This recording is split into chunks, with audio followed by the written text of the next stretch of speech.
காலையிலேயே பள்ளிக்கு வந்தேன், எங்கள் ஆசிரியரை பார்த்தேன், உண்மையாக சத்தியமாக எங்கள் ஆசிரியருக்கு காலை வணக்கம் சொன்னேன்.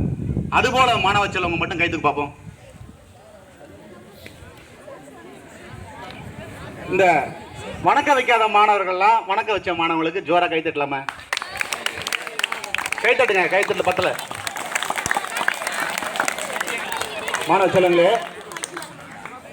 இந்த ஸ்கூலில் 10வது வரைக்கும் இருக்கு. ஆனால் எங்கள் அப்பா அம்மா படிக்கலை. ஆனால் எங்கள் அப்பா அம்மா படிக்காத படிப்பை இந்த பள்ளிக்கூடத்தில் நான் படிக்கிறேன். உங்கள் அப்பா 6வது தான் படிச்சிருப்பாங்க, ஆனால் நீங்கள் 10வது படிப்பீங்க. எங்கள் அப்பா அம்மா படிக்காத படிப்பை நான் படிக்கிறேன் என்கிற மாணவ செல்வங்க மட்டும் கைத்து பார்ப்போம்.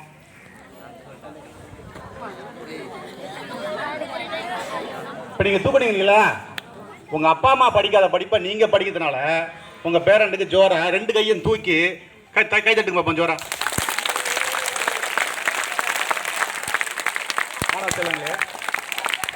இப்போ இன்னைய சம்பவம், நான் காலையிலே எழுந்தேன், குளிக்கிறதுக்கு பாத்ரூமுக்கு போனேன், குளித்தேன், ஏன் ட்ரெஸ்ஸை நானே துவைச்சிக்கிட்டேன். உண்மையாக சத்தியமாக அதுபோல மாணவ செல்வங்க மட்டும் கை தூக்கணும். இந்த கை தூக்காத மாணவங்கள்லாம் அவங்களை கை தட்டலாமா? தம்பி பேசக்கூடாது. திரும்பவும் சொல்கிறேன், நான் குளிச்சு முடித்த உடனே அந்த பாத்ரூமில் எங்கள் அப்பா அம்மா துணியும் கிடந்தது, நான் துவைச்சி போட்டேன். உண்மையாக சத்தியமாக நான் துவைச்சி போட்டேன். கை தூக்கு பார்ப்போம். நீங்கள் மட்டும் எழுந்துருங்கம்மா, எழுந்துருங்கம்மா. இந்த பாப்பாவுக்கு கை தட்டுங்க, கொஞ்சம் ஜோரம் கை தட்டுங்க.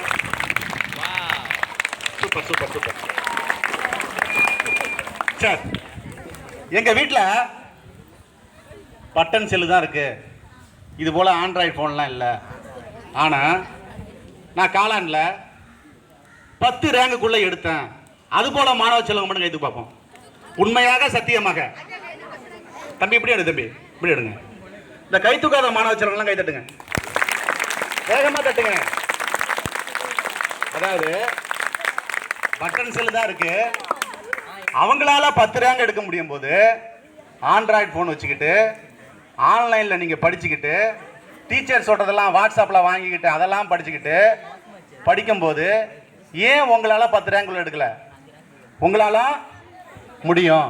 உங்களால் முயன்றால் முடியாதது எதுவும் இல்லை.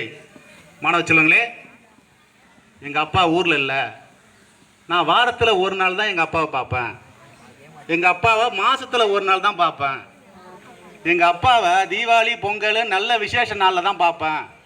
மற்ற நாளெல்லாம் கேரளா திருப்பூர் எங்கேயோ வேலைக்கு போயிடுவாங்க.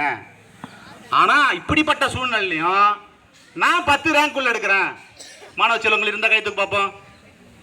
அப்படியே எழுந்துருங்க பார்ப்போம். அப்படியே வளைச்சி எடுத்து தம்பி எழுந்துருங்க. மற்ற மாணவர்கள்லாம் கை தட்டுங்க, அவங்களுக்கு கை தட்டுங்க.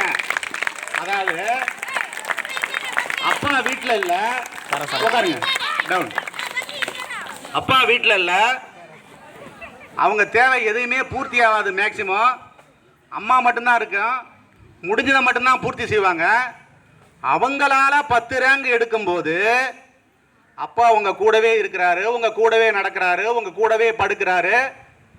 உங்களுக்கு என்ன வேணுமோ, நோட்டு வேணுமா, பேனா வேணுமா, பென்சில் வேணுமா, புக்கு வேணுமா, இன்னும் சிக்கன் கடாய் வேணுமா, பானிபூரி வேணுமா, ஸ்வீட்டு வேணுமா, பக்கோடா வேணுமா, இன்னும் நீங்கள் என்னென்னலாம் கேட்குறீங்களோ காசு இருக்கோ காசு இல்லையோ வாங்கி தரார். அப்ப அவங்களால முடியுது, உங்களால ஏன் முடியல? உங்களாலேயும் முடியும், உங்களாலேயும் முடியும். முடியாதது எதுவும் இல்லை. முடியும் முடியும் முடியும், நம்மால் முடியும். முயற்சி செய்து பார்த்தால் எதுவும் முடியும். முடியாதது உலகில் எதுவும் இல்லை. நாம் முயற்சி செய்தால் எதுவும் தன்னால் நடக்கும். முடியும் முடியும், நம்மால் முடியும். முயற்சி செய்தால் எதுவும் முடியும். பணக்கார பிள்ளைகள் செல்வத்தாலும், ஏழைகள் பிள்ளைகள் கல்வியாலும், பெற்றோர்கள் எவ்வளவு சொத்து சேர்த்தாலும் பிள்ளைகளின் சொத்து கல்வி மட்டுமே. முடியும் முடியும், முடிந்து பார்த்தால் எதுவும் முடியும். நன்றி.